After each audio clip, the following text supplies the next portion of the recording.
મારું નામ અનુરાધા છે અને હું વિધવા છું. અને વિધવા શબ્દ સાથે જ લોકો અને શંકાઓ અને અણગમતી નજરો જોડે છે. પરંતુ મારા માટે વિધવા હોવું કોઈ પસંદગી નહોતું. એ તો એક એવો આઘાત હતો જે મારું એક જ ઝાટકે બધું જ છીનવી ગયો હતો. હું ત્યારે માત્ર 27 વર્ષની હતી. લગ્નને 3 વર્ષ પણ પૂરા થયા નહોતા અને મારી દુનિયા મારા પતિ મોહન સુધી જ સીમિત હતી. તે દિવસ આજે પણ મને યાદ છે. વરસાદ પડી રહ્યો હતો. મોહન શહેરથી ગામડે આવી રહ્યો હતો અને રસ્તામાં અકસ્માત થયો. એક ફોન આવ્યો અને એ ફોન સાથે મારું આખું જીવન થંભી ગયું. કોઈએ કહ્યું હતું કે હોસ્પિટલ પહોંચી જાઓ, પરંતુ ત્યાં પહોંચતા પહેલાં જ બધું પૂરું થઈ ગયું હતું. મોહનનો શ્વાસ બંધ થઈ ગયો હતો અને મારી અંદર કંઈક તૂટી ગયું હતું જે ક્યારેય ફરી જોડાઈ શક્યું નહીં. એ દિવસે માત્ર મારો પતિ નથી મર્યો, પરંતુ મારી ઓખ મરી ગઈ. મારી હિંમત અને મારા સપનાઓ બધું જ તેની સાથે સમાધિમાં ઉતરી ગયું હતું. ગામમાં વિધવા સ્ત્રી માટે જીવન કેટલું કઠિન હોય છે એ મને શબ્દોમાં સમજાવવાની જરૂર નથી, કારણ કે એ જીવન જીવવું પડે છે. સમાજના દરેક પ્રશ્નમાં, દરેક નજરમાં એક જ સવાલ છુપાયેલો હોય છે: હવે આનું શું થશે? હું મારા સાસુ સાથે રહેતી હતી. તે પણ બીમાર હતી. મોહન જ એકમાત્ર સહારો હતો અને હવે એ પણ નહોતો. પૈસા નહોતા, કામ નહોતું, અને સૌથી મોટું દુઃખ એ હતું કે કોઈ મને માણસ તરીકે નહીં, પરંતુ એક બોજ તરીકે જોઈ રહ્યું હતું. દરરોજ સવારે હું ઉઠતી ત્યારે મનમાં એક જ વિચાર આવતો કે આજે દિવસ કેવી રીતે પસાર થશે. લોકો સહાનુભૂતિ બતાવતા હતા, પરંતુ એ સહાનુભૂતિમાં પણ દયા કરતાં વધારે ડર અને શંકા હતી. ગામની સ્ત્રીઓ મને દૂર રાખતી, જાણે વિધવાપણું કોઈ ચેપ હોય. પુરુષો નજર ચોરીને જોતા હતા અને કેટલાક તો એવી નજરે જોતા હતા જેનાથી આત્મા સુધી કંપી જતો હતો. હું ચૂપચાપ બધું સહન કરતી રહી, કારણ કે મારી પાસે બીજો રસ્તો નહોતો. એક દિવસ ગામના સૌથી મોટા શાહુકાર મંગેશના માણસે મને કહ્યું કે તેમના ઘરે એક નાનકડા બાળકની દેખરેખ માટે કોઈ જોઈએ છે. મંગેશનું નામ સાંભળતા જ મને ડર લાગ્યો, કારણ કે ગામમાં તેના વિશે ઘણી વાતો હતી કે તે કઠોર છે, નિર્દયી છે અને સ્ત્રીઓ વિશે તેની નજર સારી નથી. પરંતુ મારી પાસે વિકલ્પ નહોતો. સાસુની દવાઓ માટે પૈસા જોઈતા હતા અને ભૂખ કોઈને રાહ જોવાની તક આપતી નથી. તેથી મેં મન કઠોર કરીને કામ સ્વીકારી લીધું. મંગેશના ઘરમાં પહેલો દિવસ મારા જીવનમાં સૌથી મુશ્કેલ દિવસમાંનો એક હતો. સૌથી મોટું મકાન, શાંત વાતાવરણ અને એક અજાણી ઠંડક હતી. હું બાળકને સંભાળતી હતી અને મનમાં સતત ડર હતો કે ક્યારે શું થશે.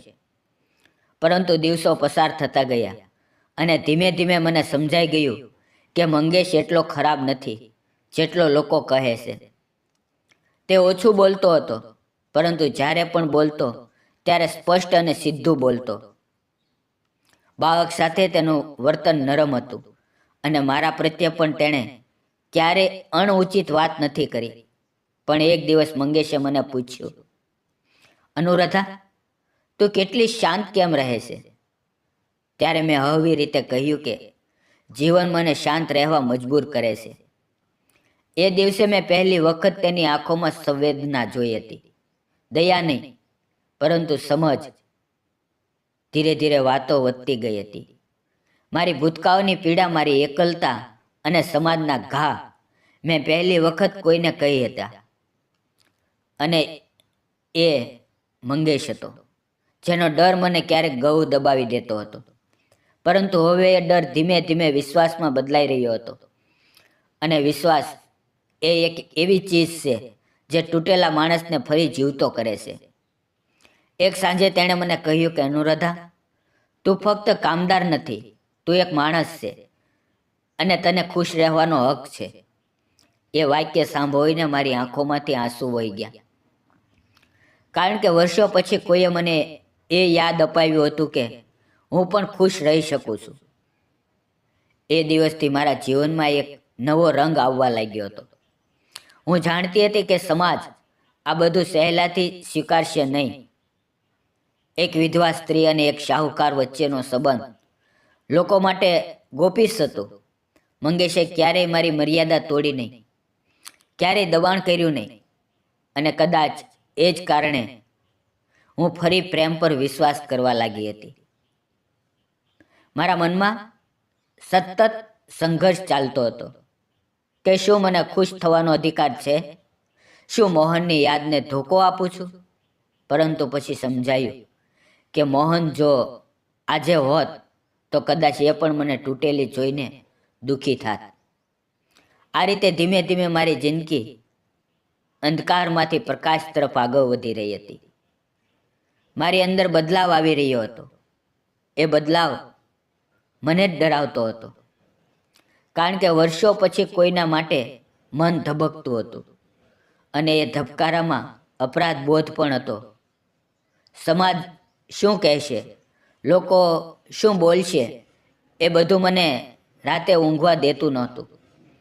પરંતુ સવાર પડે એટલે ફરી એ જ કામ, એ જ બાળકની હાસ્યભરી આંખો અને મંગેશની શાંતિભરી હાજરી મને થોડું મજબૂત બનાવી દેતી હતી. ગામમાં વાતો ફેલાવા લાગી હતી. વિધવા સ્ત્રી શાહુકારના ઘરે રહે છે. એ વાત લોકો માટે મસાલો હતી. કોઈ ખુલ્લેઆમ બોલતું નહોતું, પરંતુ નજરોમાં પ્રશ્નો હતા. એક દિવસ મંદિરેથી પરત આવતી વખતે એક સ્ત્રીએ મને કહ્યું કે અનુરાધા, તને શરમ નથી આવતી? મરેલા પતિને ભૂલીને આ રીતે જીવે છે. ત્યારે મને પહેલી વાર ગુસ્સો આવ્યો, પરંતુ મેં કંઈ કહ્યું નહીં, કારણ કે વર્ષો સુધી મેં મૌનને જ મારું રક્ષણ બનાવ્યું હતું. પણ એ રાત્રે હું બહુ રડી હતી. મંગેશે મને એમ જ રડતી જોઈ ત્યારે તેણે માત્ર એટલું જ કહ્યું કે જો તું ખોટી નથી તો દુનિયાને જવાબ આપવાની જરૂર નથી. એ શબ્દોમાં એટલી મજબૂતી હતી કે મને લાગ્યું કે કોઈ મારી બાજુમાં ઊભું છે. સમય જતાં મંગેશે મને સ્પષ્ટ કહી દીધું કે તે મને પસંદ કરે છે, પરંતુ કોઈ દબાણ વગર તેણે કહ્યું કે નિર્ણય તારો છે. હું ફક્ત એટલું જ ઈચ્છું છું કે તું પોતાને એકલી ન સમજે. એ સાંભળીને મારા મનની અંદર વર્ષોનું બંધન તૂટતું ગયું. પરંતુ જીવન એટલું સહેલું ક્યાં હતું? એક દિવસ ગામના પંચાયતના લોકોએ મંગેશને બોલાવ્યો અને કહ્યું કે આ સંબંધ ગામની ઇજ્જત બગાડી રહ્યો છે. વિધવા સ્ત્રી સાથે સંબંધ રાખવો ખોટું ઉદાહરણ છે. એ દિવસે મંગેશે સ્પષ્ટ શબ્દોમાં કહ્યું કે ઇજ્જત માણસના વર્તનથી નક્કી થાય છે, સંબંધોથી નહીં. અને અનુરાધા મારી સાથે છે એ કોઈ ગુનો નથી. એ દિવસે મેં પહેલી વખત સમાજ સામે મંગેશને મારી માટે ઊભો રહેતા જોયા અને મારી આંખોમાંથી આંસુ વહી ગયા. મિત્રો, પણ એ આંસુ દુઃખના નહોતા, પરંતુ સુરક્ષાના હતા. મારા સાસુનું અવસાન થયું ત્યારે હું સંપૂર્ણ રીતે તૂટી ગઈ હતી, પરંતુ મંગેશ મારી સાથે હતો. તેણે અંતિમ વિધિથી લઈને દરેક જવાબદારી સંભાળી. એ દિવસે મને સમજાયું કે જીવનમાં સંબંધ કાગળથી નહીં, પરંતુ સાથથી મજબૂત બને છે. થોડા સમય પછી અમે શહેરમાં રહેવા ગયા, કારણ કે ગામમાં દરેક દિવસ સંઘર્ષ બની ગયો હતો. શહેરમાં નવી શરૂઆત સરળ નહોતી, પરંતુ સ્વચ્છ હતી. ત્યાં કોઈ મને વિધવા તરીકે નહીં, પરંતુ એક સ્ત્રી તરીકે જોતું હતું. મેં એક નાનકડી નોકરી શરૂ કરી હતી અને મંગેશ ક્યારેય મને રોકી નહીં. તેણે હંમેશા કહ્યું કે તારી ઓળખ તારા પગ પર ઊભી થવાથી બને છે. એ વાતે મને આત્મવિશ્વાસ આપ્યો. એક દિવસ મેં જાતે કહ્યું કે હવે હું તૈયાર છું. ભૂતકાળને યાદમાં રાખીને વર્તમાન સ્વીકારવા. લગ્ન સાદા હતા. કોઈ દેખાવટ નહીં, કોઈ ભીડ નહીં, પરંતુ એ દિવસે મારા ચહેરા પર શાંતિ હતી, જે વર્ષો પછી પાછી આવી હતી. આજે જ્યારે હું આ વાર્તા કહી રહી છું, ત્યારે હું માત્ર અનુરાધા નથી, હું એક સ્ત્રી છું, જેણે તૂટ્યા પછી પણ ઊભા રહેવાની હિંમત કરી. હું એ સમાજને કંઈ સાબિત કરવા નથી માંગતી, પરંતુ એટલું જરૂર કહું છું કે વિધવા હોવું અંત નથી. એ તો જીવનનો એક અધ્યાય છે.